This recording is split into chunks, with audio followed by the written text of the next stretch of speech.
The word tribe is a political statement. It was actually deliberately introduced to give a connotation of primitive people, backward people, uncivilized people, disorganized people, people unable to govern themselves, to more or less justify colonization. When it becomes suggested to you long enough, you begin to interpret yourself the same way the power that wanted to colonize you wanted you to think, so that you could accept his process of colonization. But today, if you look at it different and you say, okay, these so-called tribes were nations, smaller maybe, less sophisticated maybe, but they were nations. I call those nations, the so-called tribes, I call them micro-nations. Once we accept to lose our micronation status, once we lose that identity, I become a slave. And a slave has no confidence, he has no self-respect, because a slave is a person who has been denied the opportunity to be himself. A slave is a person who has been robbed. We need to accept ourselves as a micronation. We need to accept our identity of that micronation.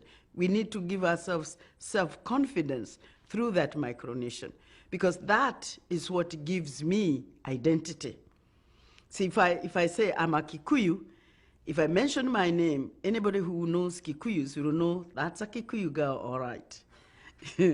And if I say I'm a Kikuyu, they all know if they come from Kenya, which part of the country I come from. I see myself as coming from the Kikuyu micronation, and I'm working desperately to try to see if all the micronations in Kenya could work together.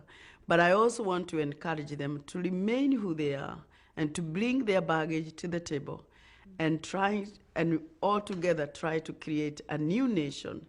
But that new nation is going to have to be a mixture of what we all are.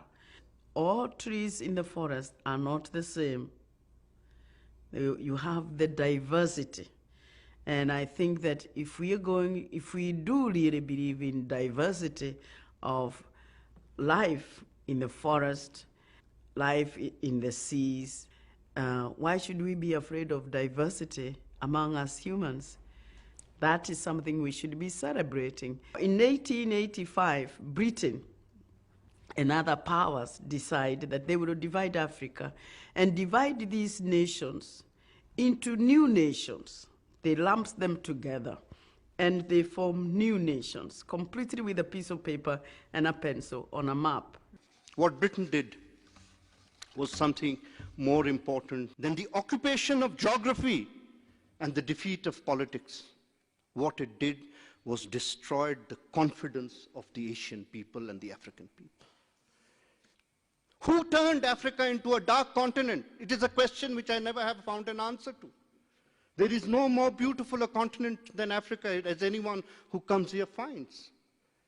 But you had to convert it as an image of a barbaric continent which had to be relieved from its own culture, from its own history, from its own. Who created the term witch doctor? As if the medicine, which was a part of the cultural history or of the history of Africa, was part of witchcraft. We have been taught the language of subservience. We have been taught to hate ourselves. In order to create the other, in order to create a rationale for power and for empire building, you had to convert the Asian people and the African people into a slothful, backward burden upon the world, the white man's burden of Rudyard Kipling. Gandhi used to say it all the time, that long before you can defeat that white man who has come to defeat us, you have to find yourself again. You have to find your confidence and your courage again. There is an ambivalence that African Christians have towards the missionary movement. There is no question at all that very many good things came with the missionaries. Many of us are educated today only because of the commitment of women, men and women from overseas who built schools and colleges and universities.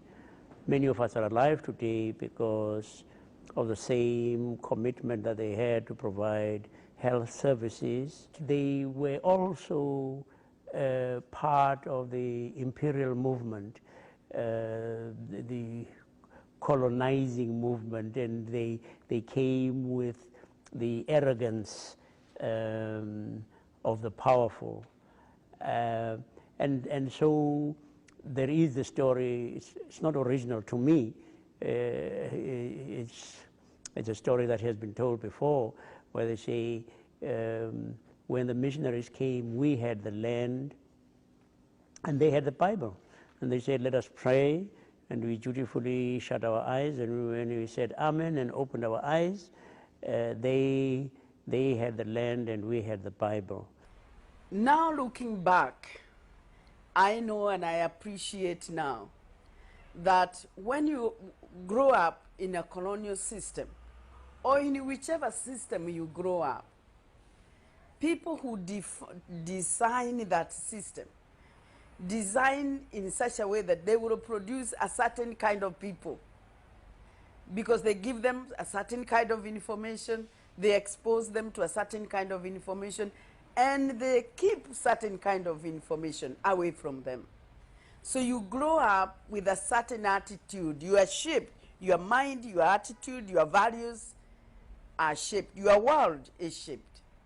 And you are deliberately discouraged to appreciate anything about you, because you are not supposed to know or to imagine there was anything good in your pre-British experience. So your people in the pre-British era were primitive, they were backward, they didn't know anything, they did not even know anything about God. Now you know about God, you know about Jesus, you're saying the rosary. Remember, I was saying the rosary. All these things are packaged in such a way that you look at the British and you admire them greatly.